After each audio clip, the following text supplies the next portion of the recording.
Buenas tardes. Buenas tardes, Elena. ¿Qué tal, Manuela? Pues bien, bien. Aquí estamos una tarde más. Aquí estamos una tarde A más. ver lo que sucede en esta conversación.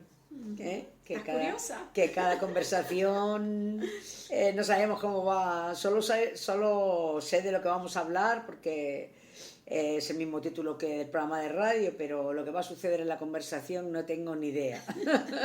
Que como ya sabemos porque hemos comprobado, lo que hablas conmigo y lo que hablas Con con Diego Diego no del tiene, mismo tema claro, no tiene nada no que tiene ver, nada que no ver. tiene nada que ver. Las personas que escuchan el programa de radio y después me escuchan nuestras conversaciones me dicen, es que si no lo veo no lo creo, Manuela, ¿cómo puede ser tan diferente? Digo, para que veas como dos personas que están conversando están creando la conversación y lo crean dos personas. Yo soy la misma, soy uno de los miembros, pero el otro miembro es el que a mí me hace ser diferente.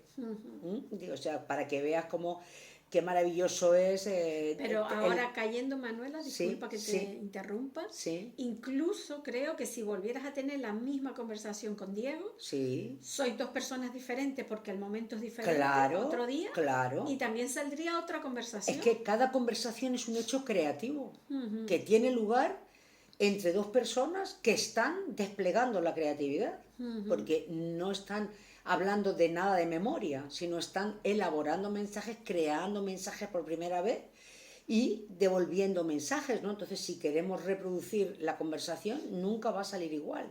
Si nosotros esta conversación la tenemos mañana, saldría otra conversación. Con el mismo documento y hablando de lo mismo, pero otra Y las dos conversación. mismas personas. Claro, claro, claro, claro. Por eso las personas que hacen terapia conmigo me dicen, pero es que Manuela, cada vez que vengo a hablar contigo es una cosa diferente. Dice, pero es que ¿cómo puede ser? Digo, es que nosotros lo que hacemos es conversar y no sabemos de lo que vamos a conversar. Primero que la persona que viene nunca sabe de qué va a hablar, ¿no? A mí me dicen, yo venía pensando, pero ¿y de qué voy a hablar con Manuela? Pues no sé lo que le voy a contar. Digo, da lo mismo que tú sepas lo que vas a contar o no. Tu cerebro reptil te va a llevar a hablar de lo que es conveniente para ti.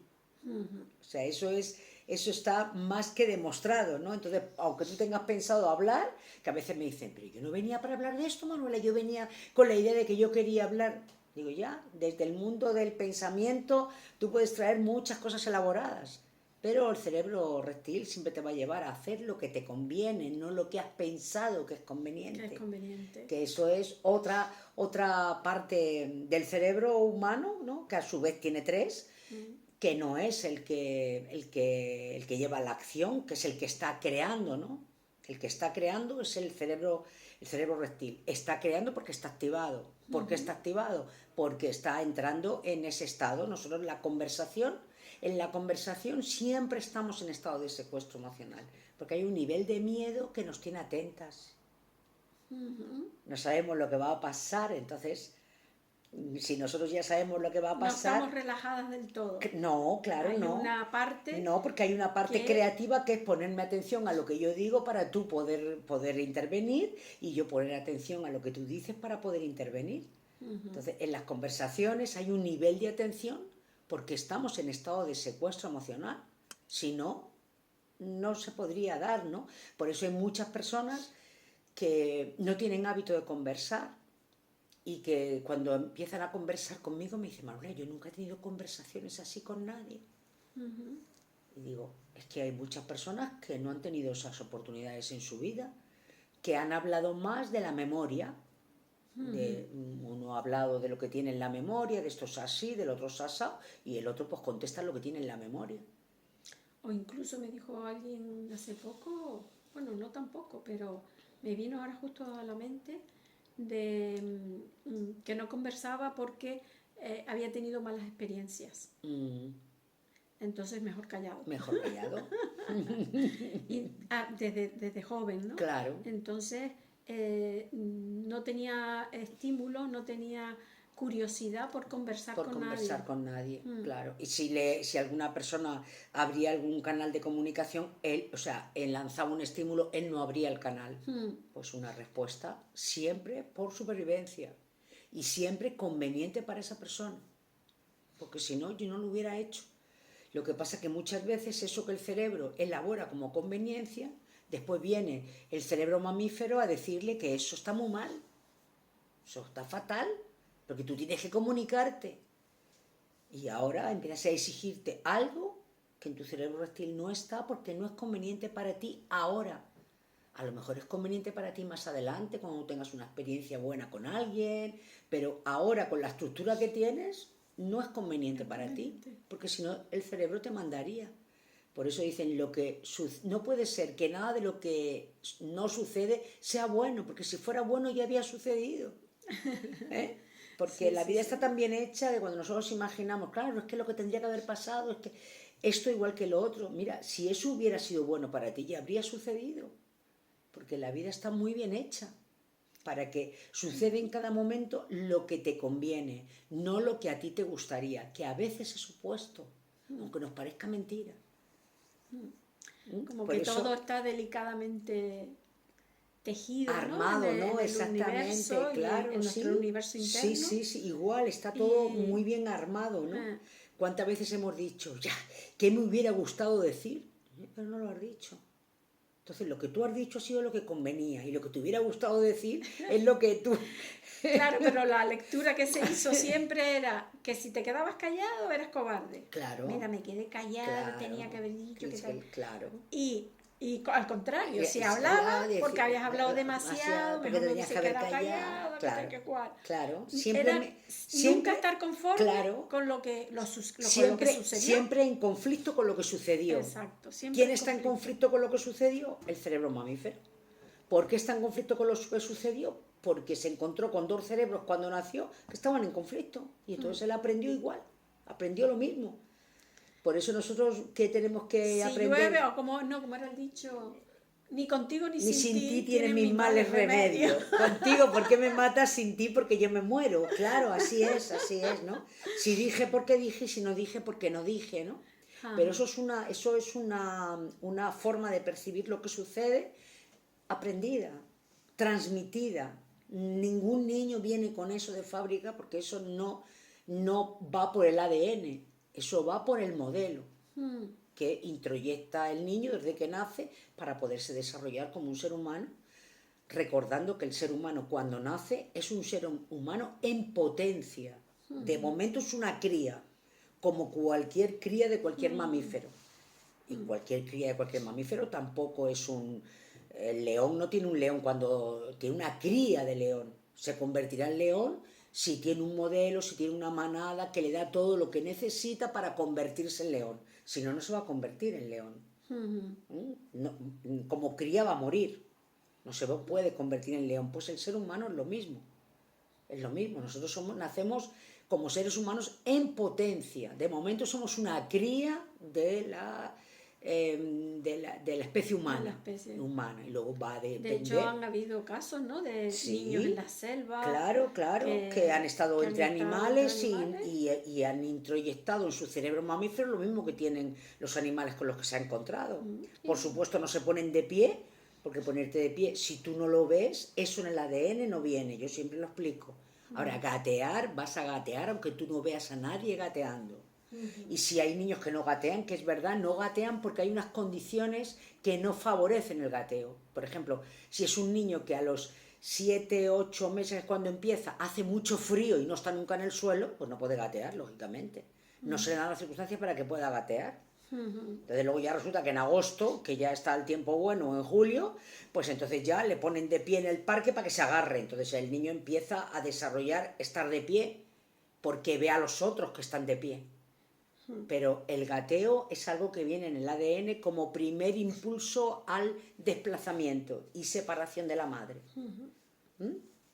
Parece que también en los mamíferos, cuando están, hasta que no se desplazan, hasta que no hay el primer impulso al desplazamiento, en su cerebro está archivado que siguen en el vientre de su madre, igual que en el ser humano.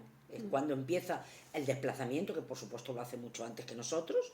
Tampoco tienen 9 meses de embarazo, muchos de los mamíferos, pero es lo mismo, es el tiempo que tiene estipulado cada especie para empezar, para que el cerebro por maduración sienta el impulso al desplazamiento, de la orden del desplazamiento, ¿no?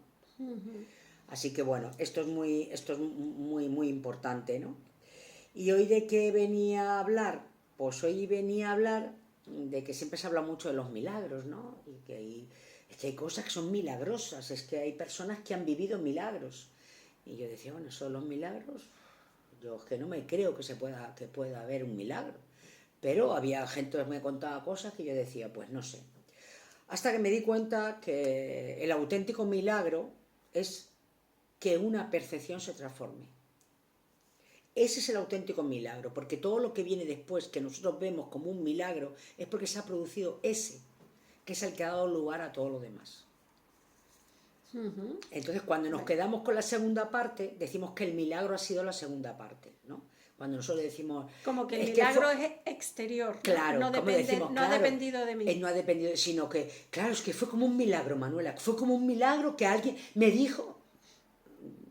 Y entonces yo decía, a mí eso no me cuadra.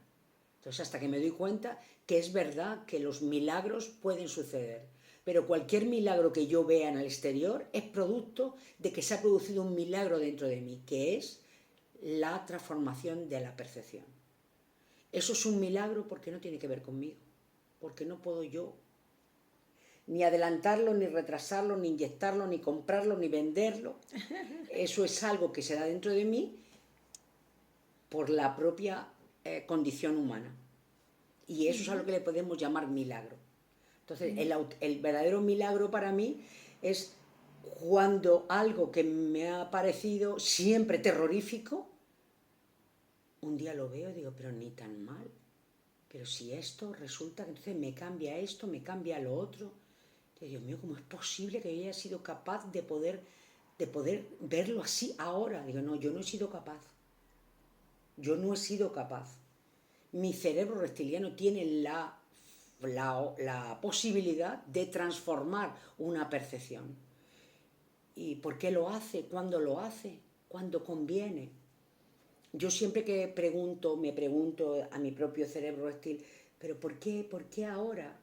Solamente encuentro la respuesta porque ahora es cuando conviene. Y cuando alguien yo estoy escuchando y alguien le... ¿Pero por qué fue? ¿Pero por qué fue? Digo, todas las respuestas de lo que tú te preguntas están en ti, yo no te lo puedo dar. Hasta que sale la respuesta magistral de que, porque es conveniente, no puedes dar más explicaciones al cerebro reptil, porque el cerebro reptil no maneja lenguaje. Entonces es la fe que los creyentes hablan de la fe, ¿no? La fe mueve montañas, claro que mueve montañas, pero es que la fe no se compra ni se vende. Y claro, si yo no tengo fe y tú me vienes con tu fe a ver si me la puedes inyectar, pues no me la vas a poder inyectar, porque eso es algo que se produce dentro. No me la puede dar nadie desde fuera. Y si yo la tengo introyectada es porque el modelo que yo recibí en mí tuvo un efecto. Justo te iba a decir eso. Pero no porque los padres tuvieran ningún interés, sino que el modelo, por eso a mí, cuando yo oí la palabra primera, la primera vez que yo oí introyección, digo, ¿pero por qué le habrán puesto esta palabra? Digo, claro, porque no es imitación, no es transmisión, no es inyección, es introyección, porque va entrando pero no se sabe cómo. No hay ninguna explicación lógica para cómo va entrando todas las percepciones que tienen tu padre y tu madre y van creando en ti las percepciones tuyas. ¿Cómo se va produciendo eso? Porque las conductas se imitan, sí, pero las percepciones no se imitan. Porque las percepciones no se hablan. Además son únicas, son propias. Únicas, claro. Entonces ¿cómo se va? Y por eso me gustó que buscaran, y digo, claro, introyección, porque es algo que viene de fuera, entra dentro, pero ¿cómo entra? Pues no sabemos cómo entra, ¿no? Entonces, pues de intro y de inyección, pues creo que sacaron eso, ¿no? Esa palabra que aunque no lo pueda explicar mucho con la lógica, pero para mí es algo abstracto, pero yo intuitivamente sé lo que quiere decir, como si se traspasara, ¿no? Como algo como que se va colando, se va filtrando, no sabemos cómo es, pero va atravesando todo que viene del exterior, va atravesando y se va instalando en el cerebro. Sí, es como un perfume, un olor que no lo ves, Claro, no lo percibes, no lo percibes, pero está. pero está. Eres capaz de olerlo, de olerlo, claro. y entra en ti. Y entra en ti, claro, exactamente. Es más, hay veces que hay perfumes que se te quedan. Sí, sí, sí. Y que yo, por ejemplo, en una perfumería no puedo estar mucho tiempo porque al final me duele la cabeza porque me quedo con todos los olores en el cerebro. Entonces me tengo que ir y cuando me voy todavía me duran todos esos olores, y ya no están existiendo, pero ya están dentro de mí. Sí. Y no sabes cómo. Y no sabes cómo, ¿no? Yo hay perfumes que no he podido utilizar porque me los regalaban, me los ponían la primera vez y si yo estaba todo el día oliendo mi perfume, yo no podía llevarlo porque me resultaba incomodísimo y además porque me dolía la cabeza. Y después incluso está que cuando lo vuelves a oler, te viene la memoria. Sí, a la memoria, sí. De situaciones o lo que sea del perfume. Claro, los olores igual que las canciones. Exacto. Te transportan a personas, a lugares, a momentos de tu vida. Y dices, ¿pero esto cómo es? Pues porque el cerebro tiene una conexión.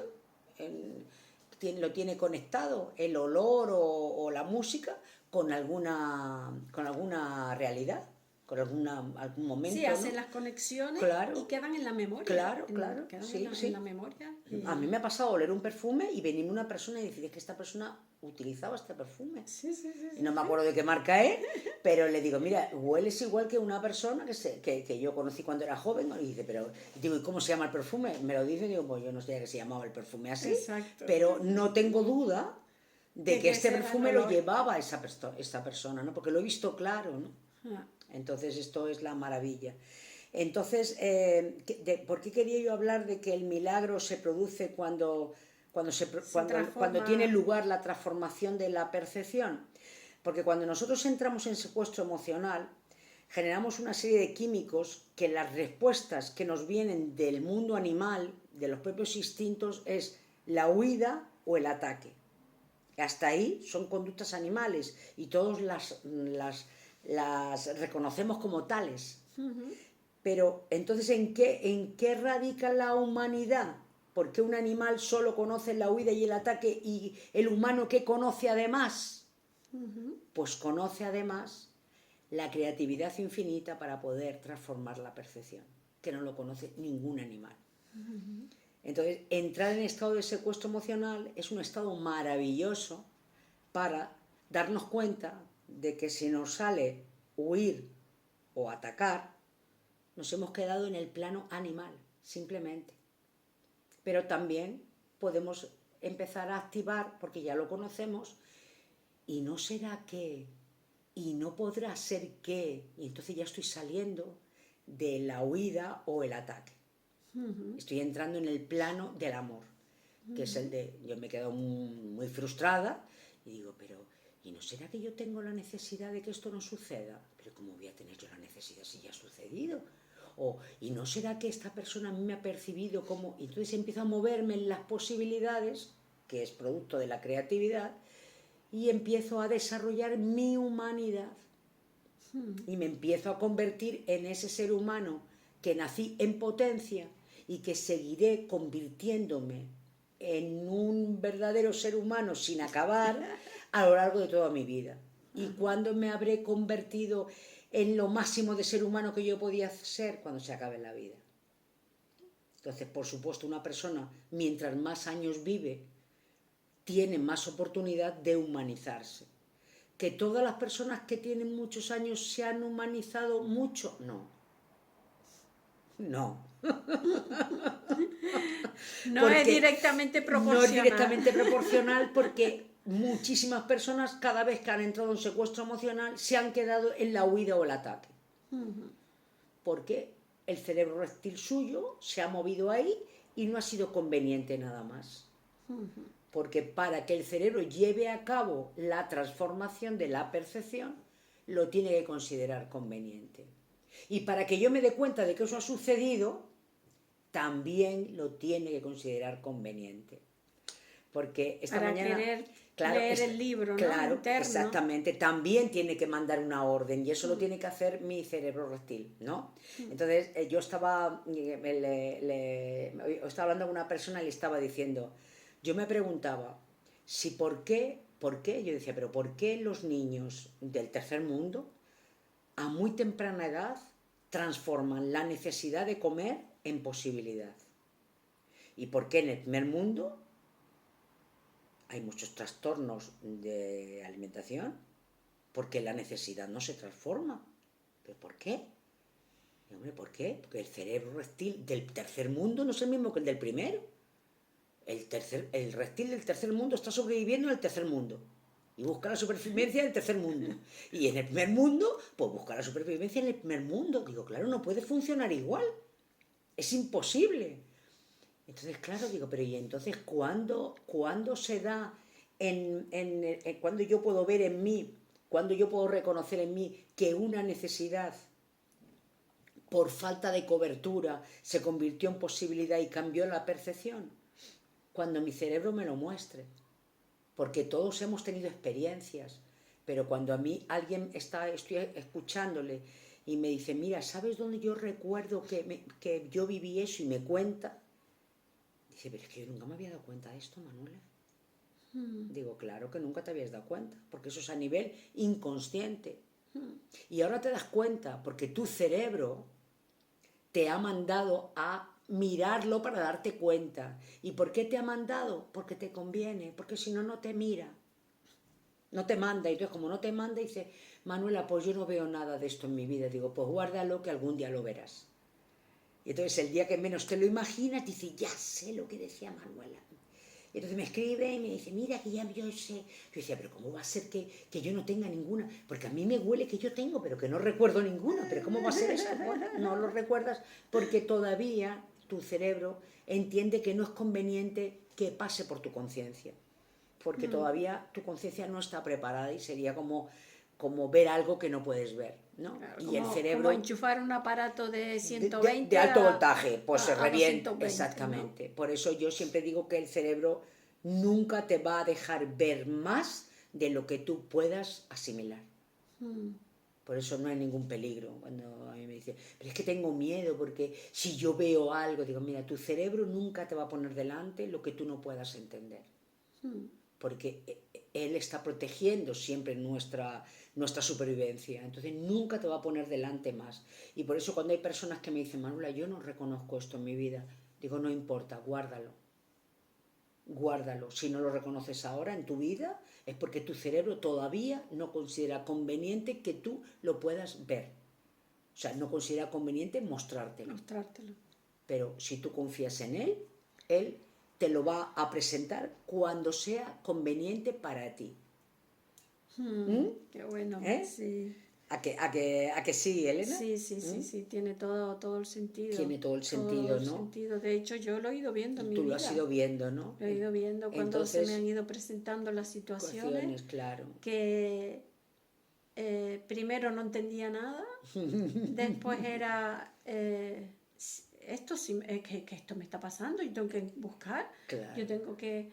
empezó como esa necesidad de búsqueda, ¿no? La búsqueda, claro. Y después era como, ¿para qué me está sucediendo esto? Y claro, como me sucedía con los seres que más quería, pues yo me veía como en la necesidad de buscar. Respuestas sí o sí. Claro. Dice, el que busca, encuentra. Pero para buscar tiene que mandarte el cerebro reptil la orden, que es la necesidad de buscar. Mientras no te la manda, pues no puedes buscar. Pero claro, no pasa nada. Hasta entonces era como una vida como de un sufrimiento que se repetía. Claro. Y que poco más el modelo que yo tenía era de resignación. Pero la vida es así, ¿no? Exacto. Y a cada pero uno como le joven, sí. Me imagino que todos los jóvenes tenemos esa rebeldía interna de estar viendo que iba abocada a esa resignación.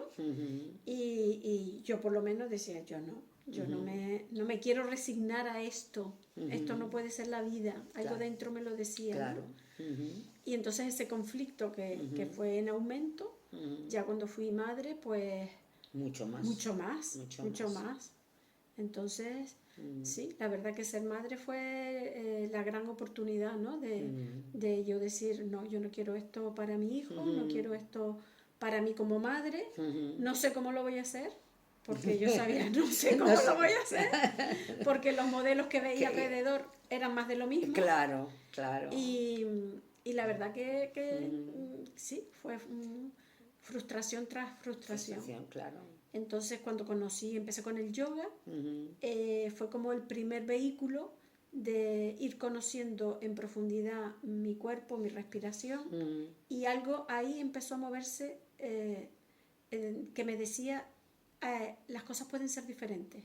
Ujú. Hay gente que vive de manera diferente. Hay gente con otra mirada, con otras respuestas, y ahí empiezo a indagar y a indagar, Claro, y empiezan a aparecer los maestros. Exactamente, empiezas a Sí. descubrir que puede haber otros Sí, referentes. sí. Pero el cerebro todo lo maneja por conveniencia. Y tú puedes tener una persona y decir, como yo tuve esta persona a mi lado tantos años y ahora me vengo a dar cuenta, pues que ahora es cuando tu cerebro ha considerado conveniente que tú te des cuenta, pero eso ha estado haciendo su función. Sí. Ahora, Como que cuando tienes falta de vista y después te pones las gafas claro, y dices, madre mía, yo no ¿cómo estaba viendo. cómo se puede pero ver? Nunca pensé que se pudiera ver así, tan ¿no? claro y Tan claro. Pues es una cosa parecida. Una cosa parecida, ¿no? Yo a veces digo que cuando yo me he dado cuenta de algo así que se me ha puesto tan claramente delante, digo, es como si tú tienes un cristal empañado, ¿no? Cuando sales de la ducha, que está el cristal empañado, tú no ves nada y como al rato miras y lo ves todo perfecto y dices, pero si no hay idea de limpiar el cristal, ¿cómo se ha ido? Pues simplemente porque abriendo la puerta ha salido el calor que había acumulado, pues una cosa parecida, sí. ¿no? De verlo todo empañado y no ver lo que puede haber, mirarme al espejo y no verme, a verlo con una claridad que dice, ¿y por qué? Pero, ¿y qué ha pasado ahora? ¿Y por qué ahora? ¿No? Siempre yo a esta pregunta del por qué ahora y el por qué yo, siempre yo digo hasta la pregunta contraria, ¿y por qué no ahora? Porque tendría que haber sido en otro momento, ¿no? O sea que, o sí. ¿por qué a mí? ¿No? ¿Y por qué no a mí? ¿Y por qué no? ¿Eh? Siempre que yo me pregunte el por qué es como que estoy cuestionando lo que ya ha sucedido. Y el por qué no hace como que me relaje en lo que ha sucedido es inevitable y conveniente. Pero es como, para mí es como un recurso para recordármelo, ¿no? Ajá. Y me sale mucho conmigo misma y me sale mucho cuando lo escucho, ¿no? Cuando alguien me dice, pero es que, ¿por qué, Manuela? ¿Por qué a mí? Y le digo, ¿y por qué no te tenía que tocar a ti? Pues parece como si tú estuvieras blindada o tuvieras un certificado que te hubieran dicho. Dice, no, pero digo, es que todo lo que sucede nos puede pasar porque está dentro del guión. Parece que es que tú tienes un guión especial que te han dicho que a ti no te podría pasar y por eso tú te sorprendes y te cuestionas por qué a mí. Digo, pero yo me pregunto, ¿y por qué a mí no? ¿Y por qué no? Si ya ha sucedido, lo que ha sucedido es inevitable y conveniente y ¿qué hago preguntándome por qué a mí? Pues puedo preguntarme, oye, ¿qué me puede traer esto? Porque que a mí ya me ha sucedido, eso ya es inamovible, ¿no? No tiene retroceso, pero sí me puedo poner en las preguntas que lo que abre, que lo que hace es abrir, ¿no? La apertura a la posibilidad de todo lo que puede ser, ¿no? Abrir un abanico. Claro, porque el cerebro humano realmente no busca certezas. Ese es el cerebro mamífero, el que necesita certezas porque es donde se agarra, ¿no? Y lo que le da sostén. Pero realmente el niño cuando nace no necesita certezas. Luego va aprendiendo en el modelo que las certezas son lo que te dan seguridad, pero el niño no necesita certezas. A un niño pequeño le pregunta, dice, ¿y por qué esto, abuela? Y pues no sé, es que la verdad es que no lo sé muy bien. Y el niño no le parece nada raro. Ahora, ya a los 10 años, cuando te pregunta por qué, abuela, y dice, pues mira, no sé. Dice, pero tú cómo no vas a saber esto, abuela, ¿no? Y ya tiene la certeza instalada de que yo como abuela tengo que saber eso. Y le digo, pero ¿y tú por qué crees que yo lo tengo que saber? Abuela, porque tú tienes muchos años. Digo, ya, pero eso no lo sé. O sea que las certezas no son del cerebro humano, son transmitidas por el modelo como algo que nos sirve de sostén. Pero no es lo que busca el cerebro humano. El cerebro humano siempre busca posibilidades, que es donde puedes seguir abierto y donde puedes seguir desplegando la creatividad de forma infinita, porque es un manantial infinito, la creatividad no se acaba nunca, ¿no? por eso el ser humano no deja de avanzar, por eso la ciencia no deja de avanzar, por eso todo está en continuo movimiento, por eso, porque las posibilidades son infinitas, nunca has llegado y dices, mire, ya llegué, ya me pongo a dormir, pues no. La ciencia cuando encuentra una cosa ya está buscando otra, ya está con otra duda y dice, pero mira, pero y esto está muy bien aquí, pero y esto, y empieza, ¿no? Y va a seguir continuamente porque nuestra creatividad es infinita como potencial. Se va a desarrollar tanto como tengamos tiempo. Muy bien. Así que pues nada, quédense con eso, con que el Sí. milagro de verdad que se puede producir es que una percepción se transforme. Pues aquí invitamos a nuestro cerebro.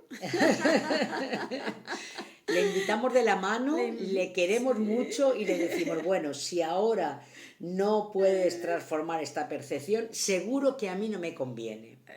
Pero le cojo de la mano y le digo, pero vamos juntos.